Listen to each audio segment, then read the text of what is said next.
Hello and welcome back to my channel, and today we're taking a look at Ubisoft's original Crew Motorfest. To be fair, I kinda first thought this is Forza Horizon, really, by the way how it does things. Like, you have cars, races, festivals. Pretty interesting music choice. I wouldn't say it's bad, but you know, it's something I wouldn't expect from Ubisoft to begin with. And overall, the whole feeling is like Forza Horizon, really, at least in the main menu. So, let's jump in and have a look what we have. So, obviously we're going to go with the 4K native, no vertical sync. I hope the frame rate lock does not apply for everything else in the game, but so far we're running a Vulkan API straight out of the box. I didn't find a way to actually change it for DirectX 11 or 12, but well, if Vulkan is there, DirectX 12 should be supported as well.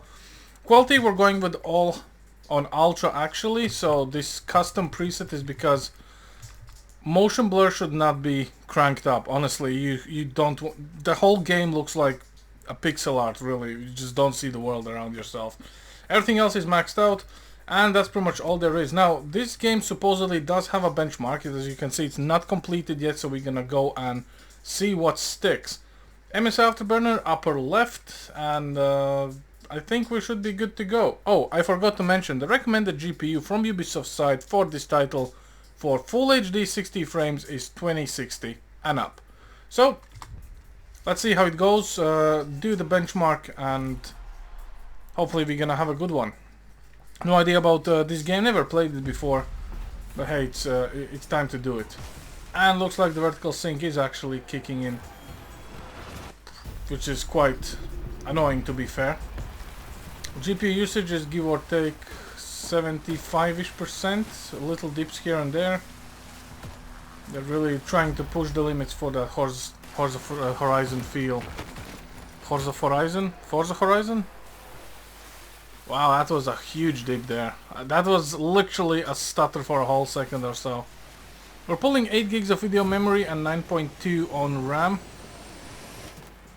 The recommended CPU is an i5-86, we're running an i5-96, so, you know, technically it should be fine, but yeah, I think they're limiting the FPS for a reason in this game, because there's quite a few things going on at the same time, so keeping it capped probably helps them a lot.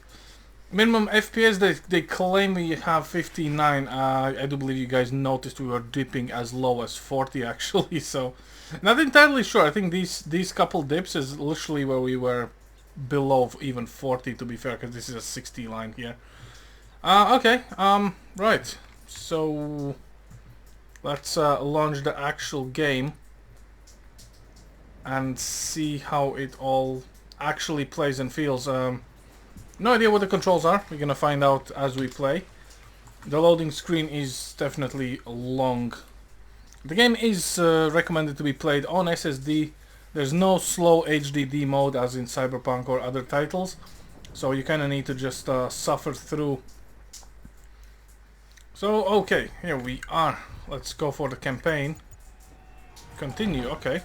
Never actually played the game, but let's continue. Look at this drop to 47 straight out of the bat. Cinematics are kinda boring. I don't want a cinematic, show me the actual game. Press any input. Okay, we have option to choose something that we want to be. So it's an interesting selection of people here.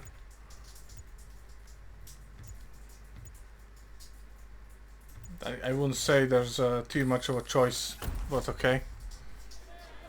Alright everyone, settle down. I know you're all excited. That chopper ride is always a trip. So, welcome again to the Motorfest. I'm Malu, the Motorfest PR, and I'm here to get you up to speed. You are our special guests. Athletes, festival goers, car lovers, all gathered here in majestic Hawaii. These are the festival grounds, but we've got the whole island set up for you. We've created a place where you can drive anything, from the iconic to the super customized. It's a Motorfest branded lovingly crafted car culture celebration. We call these lovelies the playlists. And I'm not just reading from the Motorfest app here either. I tried them out before you arrived, and here, let me show you. This playlist is a unique Motorfest experience. It's called Made in Japan. In all honesty, this literally feels like Forza Horizon. Like, I'm not even joking. We have a host introducing the game and the playlists, the modes, different car types, and obviously we are the festival goers. We are. It's exactly like Forza Horizon. Apparently, this is just Ubisoft's spin on things. The only difference is in Forza Horizon or Forza Horizon. I just keep mixing. You can get uncapped FPS, and actually the game runs fine on literally a potato, really. At least the fourth one.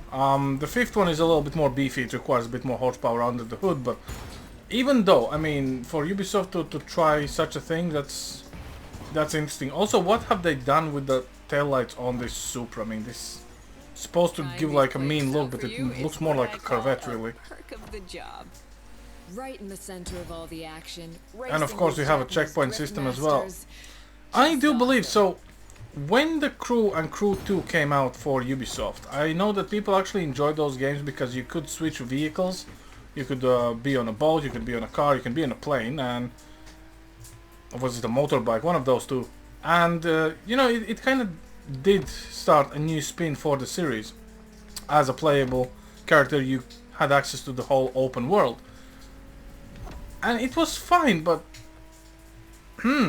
I actually did not expect Ubisoft to come here. Also, what do we actually have? We're pulling 8.8 gigs, 9.3 of RAM, 60 frames.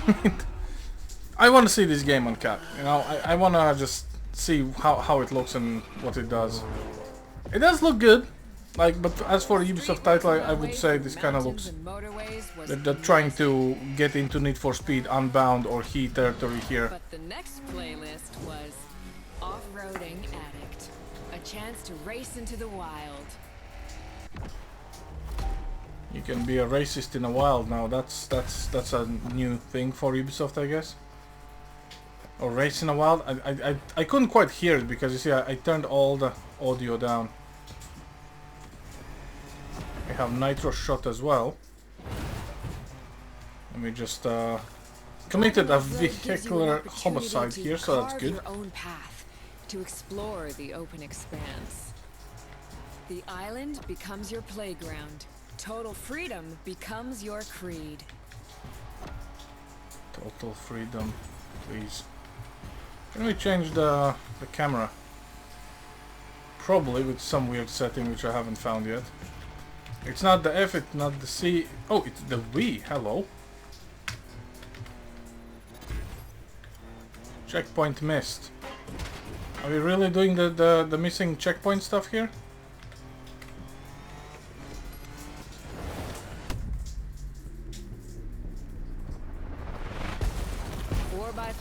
Pickups, quads, you're given every chance to go off the beaten path. Are you telling me, again, you miss a checkpoint, you're done for? Like, the rest of the race doesn't count, and none of the NPCs will ever miss a checkpoint? Is that what you're telling me? Because I'm not gonna say that in real life, if you miss a checkpoint, you just get a very hefty penalty in time-wise. But you can still participate, and you know, usually if you miss a checkpoint for whatever reason, X, Y, Z, at least you're given an opportunity to make up for it by literally just flooring your pedal to the metal. But I think these guys are unable to grasp this concept, and they need you to follow a strictly drawn line while telling that you can play the game your way and go whenever you want, which is a little bit ironic, really, when you think about it. But the next playlist is all about the competition. Aptly named the Motorsports playlist, this one is for the pros.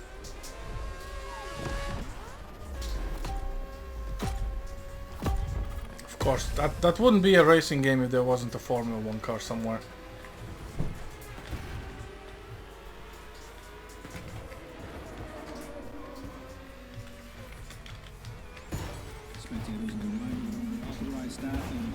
Motorsports is built around racing to the top, the thrill of competing. But it's also about strategic choices, decision-making under pressure. Strategic choice in Ubisoft's mind is literally you pay to win. Buy cosmetics and, you know, just feel good about yourself. Don't fool yourself with anything else, really. But so far, at least, the controls and the, you know, the look of the game is actually quite nice. I wouldn't say it's bad. I do believe they kind of did try to do a right thing here, at least for now. Grip restored.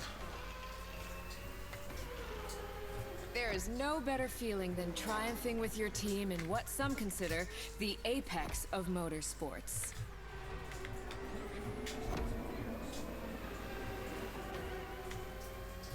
Wonder how many G's are we pulling on these corners at this speed. Little Kimmy is waiting for her parents at the front desk of the visitors lounge. I repeat, little Kimmy is waiting for her parents at the visitors lounge. Looks like the car's auto-braking a little bit as well. We are playing on the easiest difficulty, so that's not a surprise, but yeah, the fact itself that we cannot break the 60 FPS limit, even though the vertical sync is disabled, is a little bit annoying, to be fair, but hey ho, you know, it is how it is. End of the day, and yeah, for me, I just wanted to see what this game is about. But then, I got to go old school. Vintage Garage, a playlist for the true car aficionado. You're gonna set this in a Porsche, right? Nah, it's a Shelby. Okay. I remember this car from Age of Empires 2. With a cheat code called how do you turn this on? And then obviously you can win every map, but hey. I think this is how people will know this car, like Age of Empires cheat code. It's how these things drive, how they feel, how they steer. It was quite how they don't brake, because there was no such thing as hydraulic brakes. Well, there kind of was, but you didn't have rotors and brake pads. You had brake shoes all around. Hey ho. When would you ever get a chance no to power take these steering. venerable Yeah, legends you know, for a it's spin? exactly how it drives and That's the steers. power. I think these people never have actually driven an old car really before. Because in all honesty, as long as it's your collection car, you're absolutely fine. But as a daily driver for long commutes, feels strangely comforting. I think it's just a boomer thing. It's the same conversation, really. Automatics versus manuals, old car, classic lovers versus modern SUVs and stuff. You know, it's never-ending topic. It's like Intel and AMD. Like it's literally the same. It's Sony and Samsung. It's Xbox and PlayStation. Like everyone's got their own preference. It's nice that they do have a playlist for older car. I would definitely want to look at that and get some of the old cars I actually driven. But so far, I don't know. I'm literally blown away how this game looks and feels like Forza Horizon, really, you know. So, out with the old and in with the new, they say. The next playlist is legendary. Lamborghini. A playlist to truly experience the iconic, the trailblazing. I'm running out of adjectives here.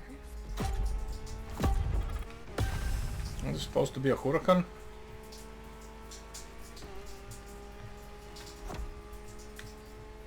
As soon as you saw that Lamborghini logo, you knew what this playlist was gonna be. Some of the most recognizable car designs in existence at your disposal. Not really, to be fair. I was kind of hoping you're gonna give me a Ferrari, but hey ho. Lambo's fun as well.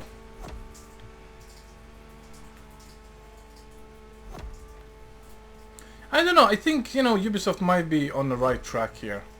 End of the day, if the performance of the game keeps the same, and it doesn't get too repetitive, it might actually be a good thing for them. Because this is the only caveat for games like this. They get a lot of open world and a lot of repetitive racing with the same car. At least customization is a nice thing, but visually I would say this game actually looks kind of okay. I wouldn't say it's... I would say it looks visually on a Forza Horizon 4 level, like in my opinion. And feel free to challenge me on that, but it is a little bit weird. I mean, why couldn't they bring this level of graphical fidelity to other games? So that's a good question, I guess.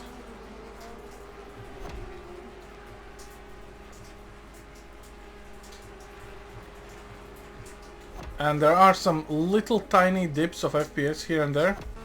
Not too much, but when it happens you kind of feel it, to be fair. Like even now, we literally dropped below 60, like hard, like 46 just now.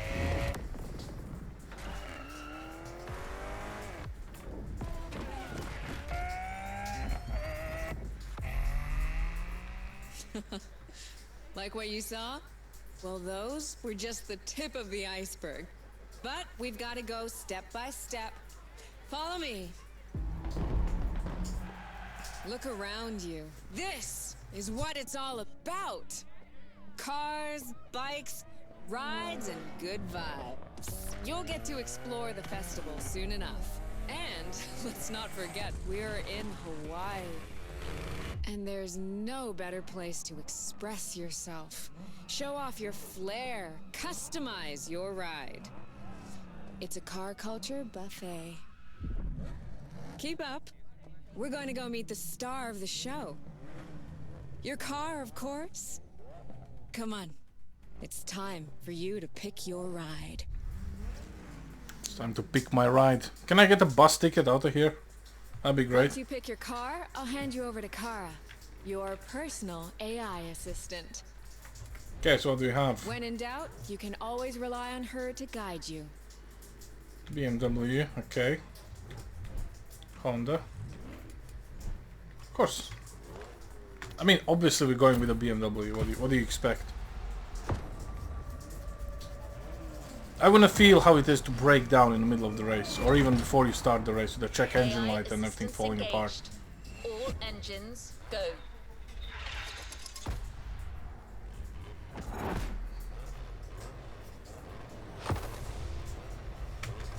Yeah. Let's drive. Made in Japan. Race over asphalt and drift through neon in a journey. American muscle. Made in Japan. A playlist is available, driver. Speak to you soon, driver.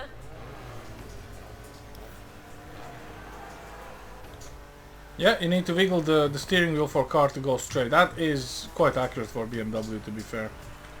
They got that one right, so, you know, it might actually be in a good place when it comes to game design here. They definitely know what they're doing.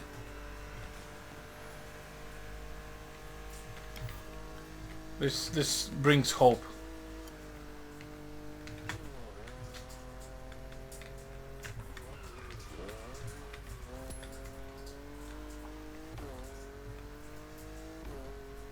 Oh well. Right, well, since we cannot get uncapped frame rate, I guess that's as far as I'm gonna go with this game, guys. Hope you enjoyed, hope you learned something valuable, or probably you just wasted your time for whatever length of this video is actually gonna be. So, yeah, well, that's all I have for you guys today. Thanks for watching, and I'll see you next time. Over and out.